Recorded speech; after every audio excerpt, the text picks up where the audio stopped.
Hey guys, what's up? My name is Anasia Nicole Fiesler, but you guys might know me as Zia. I'm going to be your host today, and I'm going to introduce my group members. Simran, the tech person, Ben, Jesus, me, Adrian, Nadia, and Mackenzie, and we're just going to talk about the indigenous Americas, or the Incas. Hey, it's Kenzie. Today I'll be talking about the city of Cusco. It was established in the beginning of the 16th century. It was considered one of the largest states in the world.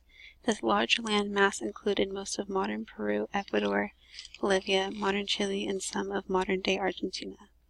This is also located along the high Andes Mountains. The city itself was divided into Hanan, which is upper, and Huron, which is lower. These halves were divided into quarters, hence Cusco's other name, Land of Four Quarters. The city of Cusco was a capital of great splendor. It showcased the finest Incan masonry and was a huge reflection of power. The city has a rapid rise and a sudden fall as it was seized in 1533. Hey guys, I'm back. Just to reflect on the city of Cusco, what is another term to call the city of Cusco from what Mackenzie stated? The Qorikancha was the most sacred shrine or temple of the Inca. It was located in the city of Cusco and was built around 1438 CE. This temple was the center point of the city and was known as the Golden House or Sun Temple because it was heavily decorated with gold. Imaginary lines known as sekes radiated from the Qorikancha and connected other shrines throughout the Cusco Valley. The sekes formed a landscape calendar. Many shrines also represented solstice points and were positioned to the heliacal rise positions of stars and constellations. The main function of the Qorikancha and other shrines were to honor the sun and stars. When the Spanish conquered the Incas in 1532, they built a church over the shrine, which still stands today. So, from what Ben said, let's reflect on what he was explaining. What does it represent? Hey guys, this is Adrian, and the piece that I was assigned is the maize cobs, and these were used by the Incas in the years 1440 to 1533 BCE, and where it was found was in the temple Qorikancha, but in the Inca temple, located in the city of Cusco. To start off with the form, it was very naturalistic, which meant that it looked exactly like real corn, and it was made of gold, silver, and copper. And what those meant was that the gold symbolized the sun, and the Incas worshipped the sun. They also had the silver llamas, and they believed that they had a connection with the sun, so they put those in the garden also. And the reason they put them in the garden was for an offering to the sun. And every morning they would sacrifice real llamas for the sun, and then they believed that the corn would bring them a good harvest for that season. And that's it. It's me again. Let's just reflect back on what Adrian said and ask yourself this. How does the maize cob display naturalistic detail, and what does it represent?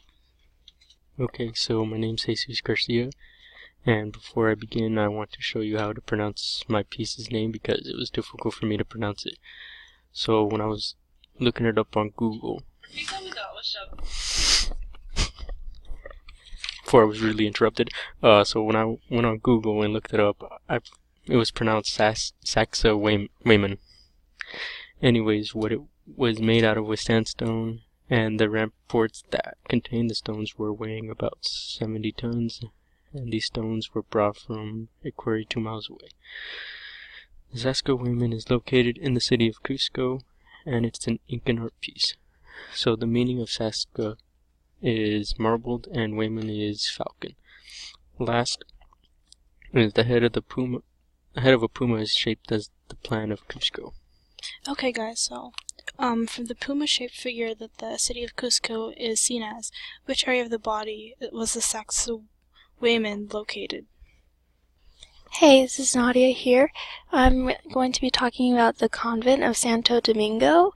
Santo Domingo is located in Central Highlands, Peru, and was established around 1550 and 1650 CE. The architecture sites sit on the most sacred and important building in the entire Inca Empire. This is also where the Inca Tampa of the sun sits. Okay. There are 3 courtyards designed and dedicated to Lima. For those of you who don't know, Lima is the capital of Peru. The first courtyard contains mosaics that line the walls. Mosaics are patterns arranged together by small colored pieces in hard material. A typical act of Lima was planting the wooden balconies, and that is displayed in the first courtyard. The third courtyard exhibits the tapada limeña veil, which was a symbol of women that came from Lima. Speaking of women from Lima, Rosa de Lima had a room dedicated to her in the convent and is rumored to be buried under the room as well. She was known for her natural beauty, which attracted suitors, and she didn't really appreciate that attention, so what she would do to make her unattractive was she would red peppers all over her face to get rashes, and she would put lemon on her hands to make them look less youthful. Okay. Back to Zia. I'm back, guys. So last question on Nadia's topic. Give an explanation of one of the courtyard's symbolism, and that's about it. I hope you guys learned quite a bit of information, and once again we went over the indigenous Americas of the Incas. I am Zaneja Nicole Friesisler, but you guys can call me Zia, and signing off.